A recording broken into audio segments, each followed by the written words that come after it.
Guys ಇವತ್ತು ಅಥರ್ವನ್ ಸ್ಕೂಲಿಗೆ ಕಳ್ಸೋ ಟೈಮಲ್ಲಿ ಮಳೆ ಅಂದ್ರೆ ಸಿಕ್ಕಾಪಟ್ಟೆ ಬರ್ತಾ ಇತ್ತು. ಹಾಗೆ ಅಮ್ಮ ಬೆಳಗ್ಗೆ ವೆಜಿಟೇಬಲ್ ಪಲಾವ್ ಮಾಡಿದ್ರು. ನಮ್ಮ ಅಥರ್ವನ್ ಸ್ಕೂಲಿಗೆ ಕಳಿಸಿ ರಿಟರ್ನ್ ಬರೋಷ್ಟೊತ್ತಿಗೆ ಏನಾದ್ರೂ ಇರ್ಲೇಬೇಕು ತಿನ್ನೋದಕ್ಕೆ, ಹಾಗಾಗಿ ಪಾಯಸ ಮಾಡಿದ್ರು.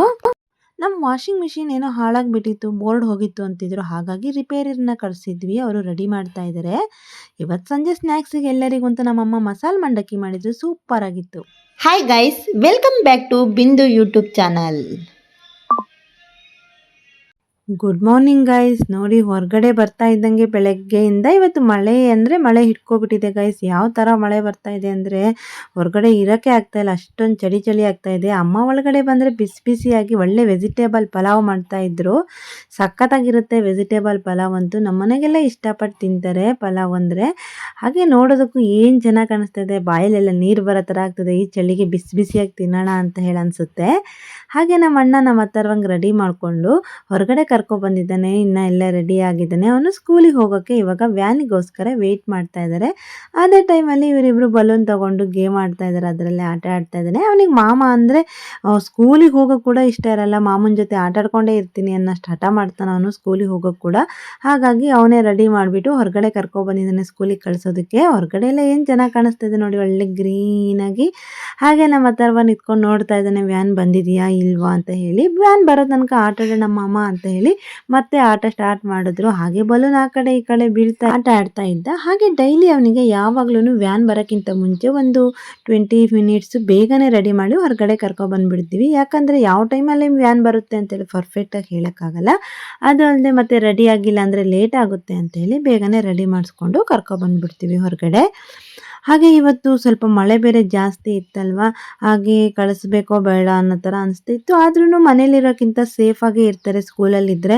ಮನೇಲಿದ್ರೇ ಈ ಮಳೇಲಿ ಹೋಗೋದು ಹೊರಗಡೆ ಬರೋದು ಎಲ್ಲ ಮಾಡ್ತಾರೆ ಅಂತ ಹೇಳಿ ಮತ್ತೆ ಅವ್ನಿಗೆ ಸ್ಕೂಲಿಗೆ ಯಾವತ್ತೂ ಬಂಕ್ ಮಾಡಿಸ್ಬಾರ್ದು ಅಂತ ಹೇಳಿ ಅನ್ಕೊತಾ ಇದ್ವಿ. ನಮ್ಮ ಥರ ಇಷ್ಟೋ ತನಕ ಮನೆಯಲ್ಲೇ ಮಾತಾಡ್ತಾ ಇದ್ನಲ್ವ, ಆಟ ಆಡ್ತಾ ಇದ್ನಲ್ವ ಅವ್ರ ಮಾಮನ ಜೊತೆ. ಈಗ ಲಾಸ್ಟ್ ಮೂಮೆಂಟಲ್ಲಿ ಸ್ಕೂಲಿಗೆ ಹೋಗೋ ಟೈಮಲ್ಲಿ ಅವನಿಗೆ ಹೋಗಬೇಕು ಅಂತಲೇ ಅನ್ನಿಸ್ತಾ ಇಲ್ಲ. ಇಷ್ಟೋ ತನಕನೂ ಚೆನ್ನಾಗಿರೋನು ನೋಡಿ ಯಾವ ಥರ ಕ್ಯಾಮ್ರಾ ನೋಡಿ ಖುಷಿಯಾಗಿ ಯಾವುದೋ ಒಂದು ರಿಯಾಕ್ಷನ್ ಕೊಡ್ತಾ ಇದ್ದಾನೆ. ಆಟ ಆಡೋ ಥರ ಒಂಥರ ಖುಷಿಯಾಗಿದ್ದಾನೆ. ಇನ್ನೊಂದು ಸ್ವಲ್ಪ ಹೊತ್ತಿಗೆ ಈಗ ಸ್ಟಾರ್ಟ್ ಆಗುತ್ತೆ. ಅವನು ಮಾಮ ನಾನು ಸ್ಕೂಲಿಗೆ ಹೋಗಲ್ಲ ಅಂತ ಸ್ಟಾರ್ಟ್ ಮಾಡ್ಕೊಬಿಟ್ಟಿದ್ದಾನೆ. ಇಷ್ಟೋ ತನಕ ಚೆನ್ನಾಗಿದ್ದಾನೆ. ವ್ಯಾನಿಗೋಸ್ಕರ ವೆಯ್ಟ್ ಮಾಡಿ ಮತ್ತೆ ಅದೇ ಗ್ಯಾಪಲ್ಲಿ ಅವನಿಗೆ ಆಟ ಆಡೋ ಮೂಡೇ ಬಂದ್ಬಿಟ್ಟಿದೆ.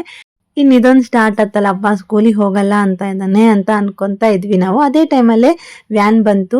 ಹಾಗೆ ಅಳ್ತಾ ಇದ್ದಾನೆ ನೋಡಿ, ಹಾಗೆ ಎತ್ಕೊಂಡು ಹೋಗ್ತಾ ಇದ್ದಾನೆ ಅಣ್ಣ. ಯಾಕಂದರೆ ಒಂದಿನ ಹಂಗೊಂದು ಹೇಳ್ದ ಅಂತ ಹೇಳಿಬಿಟ್ಟು ಸ್ಕೂಲ್ ತಪ್ಪಿಸಿದ್ರೆ ಪ್ರತಿದಿನ ಅದೇ ಕಲ್ತು ಬಿಡ್ತಾನೆ. ಹಾಗಾಗಿ ಒಂದಿನನೂ ಅವನಿಗೆ ಬಂಕ್ ಮಾಡಿಸ್ಬಾರ್ದು. ಪ್ರತಿದಿನ ಕಳಿಸ್ತಾ ಇದ್ರೆ ಅವರಿಗೆ ನಾವೇನು ಮಾಡಿದ್ರು ಹತ್ರು ಬಿಟ್ಟರು ನಮಗೆ ಕಳಿಸ್ತಾರೆ ಅಂತ ಅನಿಸುತ್ತೆ. ಹಾಗಾಗಿ ಅವ್ರನ್ನ ಮನೇಲಿ ಇಟ್ಕೊಳೋದು ಬೇಡ ಅಂತ ಹೇಳಿ ಬಂದ ನಮ್ಮಣ್ಣ.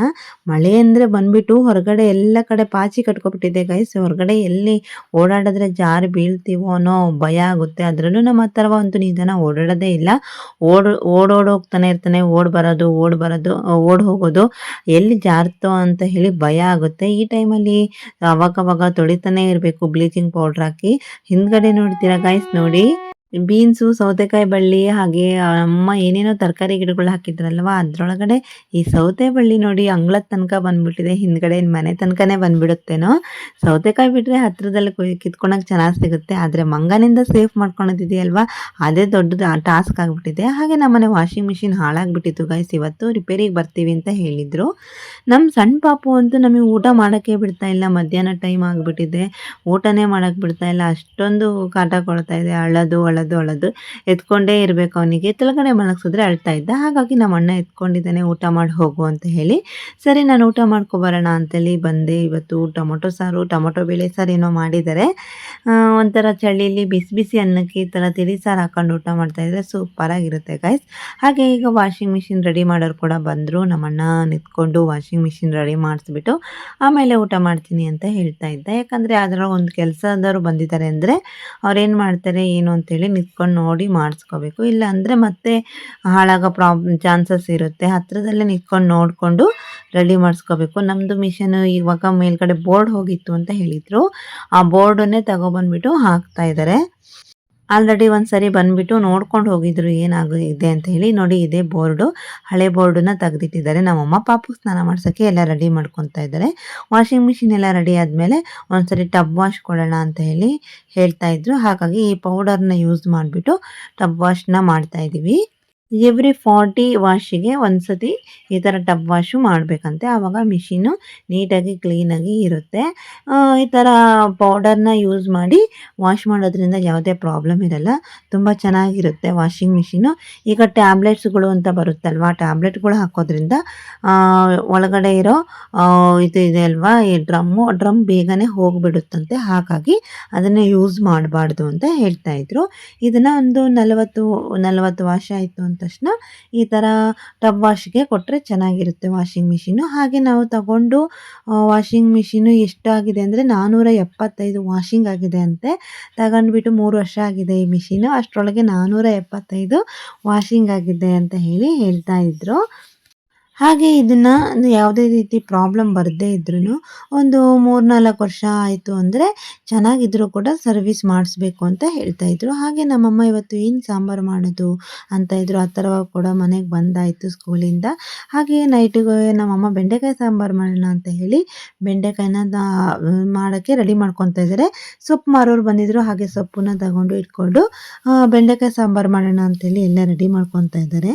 ಹಾಗೆ ಬೆಂಡೆಕಾಯಿ ಸಾರಿಗೆ, ಮಸಾಲೆಗೆ, ಒಗ್ಗರಣೆಗೆ ಎಲ್ಲ ಹೆಚ್ಚಿ ರೆಡಿ ಮಾಡಿಟ್ಕೊಂಡು ಮಿಕ್ಸಿ ಹಾಕ್ಕೊಳಕ್ಕೆ ರೆಡಿ ಮಾಡ್ಕೊತಾ ಇದ್ದಾರೆ. ಬೆಂಡೆಕಾಯಿ ಹೆಚ್ಚಿ ಹುರ್ಕೊಳೋದ್ರೊಳಗೆ ಸೈಡಿಗೆ ಪಾಯಸ ಮಾಡಿಕೊಟ್ಬಿಡೋಣ ನಮ್ಮ ಹತ್ತರವಂಗೆ. ಯಾಕಂದರೆ ಅವನು ಸ್ಕೂಲಿಂದ ಬರ್ತಿದ್ದಂಗೆ ಏನಾದರೂ ಒಂದು ತಿಂದಿಲ್ಲ ಅಂದರೆ ಅವನಿಗೆ ಸಮಾಧಾನ ಇರಲ್ಲ. ಮನೆ ಬಂದ ತಕ್ಷಣ ಸ್ನ್ಯಾಕ್ಸು ಅಂತ ಕೇಳ್ತಾ ಇರ್ತಾನೆ. ಹಾಗಾಗಿ ನಾನು ಈ ಕಡೆ ಸೈಡಿಗೆ ಪಾಯಸ ಮಾಡೋಣ ಅಂತ ಇಟ್ಕೊಂಡೆ. ಪಾಯಸ ಅಂದರೆ ನಾವು ಪರ್ಫೆಕ್ಟ್ ಪಾಯಸ ಮಾಡೋಕ್ಕೋಗಲ್ಲ. ಅವನೊಬ್ಬನಿಗೋಸ್ಕರ ಸ್ವಲ್ಪ ಮಾಮೂಲಿ ಕುಡಿಯೋ ಹಾಲಿಗೆ ಶಾವಿಗೆ ಹಾಕಿ ಬಿಸಿ ಮಾಡಿಕೊಟ್ಬಿಡ್ತೀವಿ. ನಮ್ಮಮ್ಮ ಈ ಕಡೆ ಬೆಂಡೆಕಾಯಿ ಹುರ್ಕೊಳ್ತಾ ಇದ್ದಾರೆ ಸಾಂಬಾರು ಮಾಡೋಕ್ಕೆ. ನಾನು ಈ ಕಡೆ ಹಾಲು ಬಿಸಿಗಿಟ್ಟಿದ್ದೆ. ಹಾಲು ಬಿಸಿ ಆಯಿತು ಅಂದರೆ ಅದಕ್ಕೆ ಏನೂ ಮಾಡಲ್ಲ. ಜಸ್ಟು ಆ ಶಾವಿಗೆನ ಹಾಕಿಬಿಟ್ಟು, ಅದೇ ಹುರಿದು ಶಾವಿಗೆ ಅಂತ ಬರುತ್ತಲ್ವ, ಇದು ಹುರಿಯೋ ಶಾವಿಗೆ ಕೂಡ ಅಲ್ಲ, ಡೈರೆಕ್ಟಾಗಿ ಹಾಲಿಗೆ ಹಾಕಿಬಿಡ್ಬೋದು. ಹಾಲು ಕುದೀತಾ ಇದ್ದಂಗೆ ಈ ಶಾವಿಗೆನ ಹಾಕಿಬಿಟ್ಟು ಸಕ್ಕರೆನ ಹಾಕಿ ತಿರುಗಿಸ್ಬಿಟ್ಟೆ ಪಾಯಸ ರೆಡಿ ಆಗಿಬಿಡುತ್ತೆ. ಹಾಲು ಕುದ್ದಿದೆ. ನಾವೀಗ ಅದೇ ಮಾಡಿದ್ದೀನಿ ನೋಡಿ. ಒಳಗಡೆ ಎಲ್ಲ ಹೋಗಿ ಶಾವಿಗೆ ನಿಂತ್ಕೊಂಡಿದ್ದೆ. ಇದನ್ನು ಕೊಟ್ಟರೆ ಸಾಕು ಖುಷಿಯಿಂದ ಪಾಯಸ ಮಮ್ಮಿ ಅಂದ್ಕೊಂಡು ತಿಂತಾನೆ. ಹಾಗಾಗಿ ನಾವು ಇಷ್ಟನ್ನೇ ಸಿಂಪಲ್ಲಾಗಿ ಮಾಡಿಕೊಡ್ತೀವಿ. ಜಾಸ್ತಿ ಏನು ಮಾಡೋಕ್ಕೆ ಹೋಗಲ್ಲ. ಎಲ್ಲರೂ ತಿನ್ನೋದಾದರೆ ಒಂದು ಪಾಯಸ ಅಂತ ಮಾಡ್ತೀವಿ. ಇನ್ನೊಬ್ಬನಿಗೆ ಸಪ್ರೇಟ್ ಅಲ್ವಾ, ಹಾಲಿನ ಜೊತೆ ಶಾವಿಗೆ ಹಾಕಿ ಕೊಡ್ತೀವಿ ಅಷ್ಟೇ. ಅದನ್ನು ಖುಷಿಯಾಗಿ ತಿಂತಾನೆ. ಏನಾದರೂ ಒಂದು ಇರಲೇಬೇಕು ಅವನಿಗೆ. ಟೋಟಲಿ ಮನೆಗೆ ಬರ್ತಾ ಇದ್ದಾನೆ ಅಂದರೆ ಸ್ನ್ಯಾಕ್ಸ್ ಕೇಳ್ತಾನೆ ಅವನ ಮನೆಗೆ ಬಂದ ತಕ್ಷಣ. ಯಾಕಂದರೆ ಸ್ಕೂಲಲ್ಲಿ 12ವರೆಗೆ ತಿನ್ನೋದ್ರಿಂದ ಮನೆಗೆ ಬರ್ತಿದ್ದಂಗೆ ಅವನಿಗೆ ಹಸುವಾಗ್ಬಿಡುತ್ತೆ. ಹಾಗೆ ನಮ್ಮಮ್ಮನ ಬೆಂಡೆಕಾಯಿ ಸಾರು ಕೂಡ ರೆಡಿ ಆಯಿತು. ಬೆಂಡೆಕಾಯಿ ಸಾರು ಕೂಡ ಚೆನ್ನಾಗಿರುತ್ತೆ. ಬೆಂಡೆಕಾಯಿ ಸಾಂಬಾರ್ಗಿನ ಬೆಂಡೆಕಾಯಿ ಹುಳಿ ಮಾಡಬೇಕು. ನಮ್ಮ ಮನೇಲಿ ಮಾಡಿರೋದು ಬೆಂಡೆಕಾಯಿ ಹುಳಿ ನನಗೆ ತುಂಬಾ ಇಷ್ಟ ಆಗುತ್ತೆ. ಏನಪ್ಪ ಅಂದರೆ ನಮ್ಮ ಅಣ್ಣಂಗೆ ಅಷ್ಟೊಂದು ಇಷ್ಟ ಆಗಲ್ಲ ಬೆಂಡೆಕಾಯಿ ಹುಳಿ. ಹಾಗೆ ಸಂಜೆ ಸ್ನ್ಯಾಕ್ಸಿಗೆ ಅಂತ ಹೇಳಿ ನಮ್ಮಮ್ಮ ನಾವೆಲ್ಲರಿಗೂ ತಿನ್ನೋಕ್ಕೆ ಅಂತ ಹೇಳಿ ಮಸಾಲೆ ಮಂಡಕ್ಕಿ ಮಾಡಿದ್ದಾರೆ. ಸಖತ್ತಾಗಿತ್ತು ಗೈಸ್, ಟೇಸ್ಟ್ ಅಂತೂ. ಎಲ್ಲ ಕೂತ್ಕೊಂಡು ಮಾತಾಡ್ತಾ ಇದ್ದೀವಿ. ನಮ್ಮಮ್ಮ ಮಂಡಕ್ಕಿ ಮಾಡ್ಕೊಂಡು ಬಂದುಬಿಟ್ಟು ಎಲ್ಲರಿಗೂ ಕೊಡ್ತಾ ಇದ್ದಾರೆ ಗೈಸ್. ಇದೇನೋ ಒಂಥರ ತಿನ್ನೋದಕ್ಕೆ ಸಖತ್ ಟೇಸ್ಟ್ ಇರುತ್ತೆ. ಎಲ್ಲರೂ ತಿಂದಾದ್ಮೇಲೆ ಲಾಸ್ಟಲ್ಲಿ ನಮ್ಮಮ್ಮ ಹಾಕ್ಕೊಂಡು ಕೂತ್ಕೊಂಡು ತಿಂತಾ ಇದ್ದಾರೆ. ಸಖತ್ತಾಗಿರುತ್ತೆ ಗೈಸ್. ಈ ಥರ ಮಳೆ ಬರ್ತಾ ಇರಬೇಕಾದ್ರೆ ತಿಂತಾ ಇದ್ದರೆ ಏನೋ ಒಂಥರ ಚೆನ್ನಾಗಿರುತ್ತೆ. ಈ ಥರ ಮಂಡಕ್ಕಿ ಆಗಲಿ ಬೋಂಡ ಆಗಲಿ ಮಾಡ್ಕೊಂಡು ತಿಂತಾ ಇರಬೇಕು ಅನಿಸುತ್ತೆ. ಹಾಗೆ ಇವತ್ತಿನ ಬ್ಲಾಗ್ ಮುಗಿಸ್ತಾ ಇದ್ದೀನಿ. ಜಾಸ್ತಿ ಏನು ವಿಡಿಯೋ ಮಾಡೋಕ್ಕೆ ಹೋಗಿಲ್ಲ. ಇವತ್ತಿನ ಬ್ಲಾಗ್ ಇಷ್ಟ ಆಗಿದ್ರೆ ಲೈಕ್ ಮಾಡಿ, ಶೇರ್ ಮಾಡಿ, ಸಬ್ಸ್ಕ್ರೈಬ್ ಮಾಡ್ಕೊಳ್ಳಿ ಅಂತ ಹೇಳಿ ಇವತ್ತಿನ ಬ್ಲಾಗ್ ಮುಗಿಸ್ತಾ ಇದ್ದೀನಿ ಗೈಸ್. ಹಾಗೆ ನಾಳೆ ನಮ್ಮ ಮನೇಲಿ ಏನಾಗುತ್ತೆ ಅಂತೇಳಿ ಮತ್ತೆ ಹೊಸ ಅಪ್ಡೇಟ್ನ ಕೊಡ್ತಾ ಇರ್ತೀನಿ ಗೈಸ್. Bye take care.